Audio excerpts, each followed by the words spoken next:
എല്ലാവർക്കും സ്വാഗതം. ഇന്ന് ഓലനാണ് ഉണ്ടാക്കുന്നത്. ഓലൻ ഉണ്ടാക്കുന്നതിനായി ചേമ്പ്, പച്ചപ്പയർ, ഒരു കഷ്ണം കുമ്പളങ്ങ, കറിവേപ്പില, പച്ചമുളക് എന്നിവയാണ് എടുത്തിരിക്കുന്നത്. ഇനി ഇവയെല്ലാം നന്നായി കഴുകി വൃത്തിയാക്കി കൊണ്ടുവരട്ടെ. തൊലിയൊക്കെ കളഞ്ഞ് കഴുകി വൃത്തിയാക്കി കൊണ്ടുവന്നിട്ടുണ്ട്. ഓലനിലെ പ്രധാന താരമായ കുമ്പളങ്ങ നേരിയതായി മുറിച്ചെടുക്കുക. ചില സ്ഥലങ്ങളിൽ കുമ്പളങ്ങ വൻപയർ ചേർത്ത് ഓലൻ ഉണ്ടാക്കാറുണ്ട്. ഞാനിവിടെ ഞങ്ങൾ ഉണ്ടാക്കുന്ന രീതിയിലാണ് ഉണ്ടാക്കുന്നത്. പച്ച നേന്ത്രക്കായ ഉണ്ടെങ്കിൽ തൊലി കളഞ്ഞ് അത് വട്ടത്തിൽ അരിഞ്ഞ് ചേർത്ത് കൊടുക്കാം. ചേമ്പും വട്ടത്തിലാണ് അരിഞ്ഞെടുക്കുന്നത്. ചേമ്പ് ചേർത്ത് ഓലൻ ഉണ്ടാക്കുമ്പോൾ കറിക്ക് കുറച്ച് കൊഴുപ്പും ഉണ്ടാകും. ചേമ്പ് ഈ വട്ടത്തിൽ മുറിച്ചെടുക്കുക. വീഡിയോ കാണുമ്പോൾ ഇഷ്ടപ്പെടുകയാണെങ്കിൽ ലൈക്ക് ചെയ്യാനും കമൻറ്റ് ചെയ്യാനും മറക്കല്ലേ.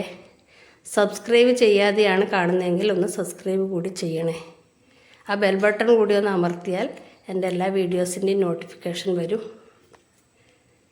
ഒന്ന് സപ്പോർട്ട് ചെയ്തേക്കണേ.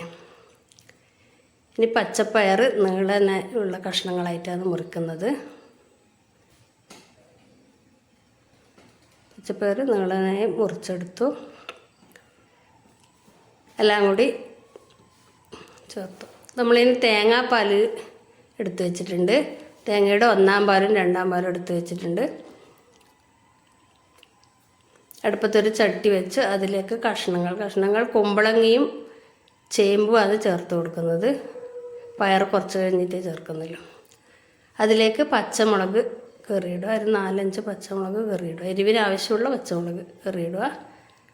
കുറച്ച് കറിവേപ്പിലയും ചേർത്ത് പാകത്തിനുള്ള ഉപ്പും ഇട്ട് കൊടുത്ത് 2-ാം പാൽ ചേർത്തിട്ടാണ് വേവിക്കുന്നത്.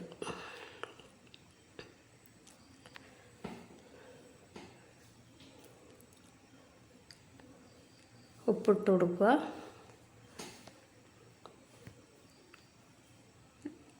തേങ്ങയുടെ 2-ാം പാൽ ഒഴിച്ചു കൊടുത്തു. കുറച്ച് കറിവേപ്പിലയും കൂടി ഇട്ട് കൊടുത്തിട്ട് അടച്ച് വെച്ച് വേവിക്കുക. ഒന്ന് കുറച്ച് നേരം തിളച്ചതിന് ശേഷമാണ് നമ്മൾ പയർ ചേർത്ത് കൊടുക്കുന്നത്. പയറിന് അധികം വേവില്ലല്ലോ. ഓലൻ്റെ അകത്തെ പയർ അധികം വെന്ത് കുഴഞ്ഞാൽ അത്ര ഒരു ടേസ്റ്റ് ഉണ്ടാവില്ല.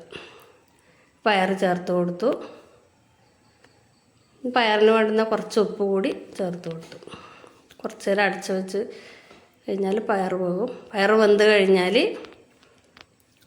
നമ്മൾ 1-ാം പാൽ ചേർത്ത് കൊടുക്കുന്നു. 1-ാം പാൽ ചേർത്ത് കഴിഞ്ഞാൽ തീ അന്നേരം ഓഫ് ചെയ്യണം. പിന്നെ തിളക്കാൻ പാടില്ല. ചട്ടീൻ്റെ ചൂടിൽ തന്നെ ഒന്ന് തിളക്കും. കുറച്ചധികം കറിവേപ്പില ചേർത്ത് കൊടുക്കുക. അത് കഴിഞ്ഞ് പച്ച വെളിച്ചെണ്ണയും കൂടി ഒഴിച്ച് അടച്ച് വെക്കുക.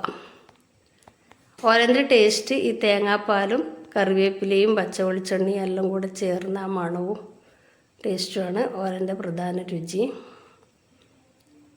പച്ച വെളിച്ചെണ്ണയും കൂടി ഒഴിച്ച് ചേർത്ത് കുറച്ച് നേരം അടച്ച് വെക്കുക.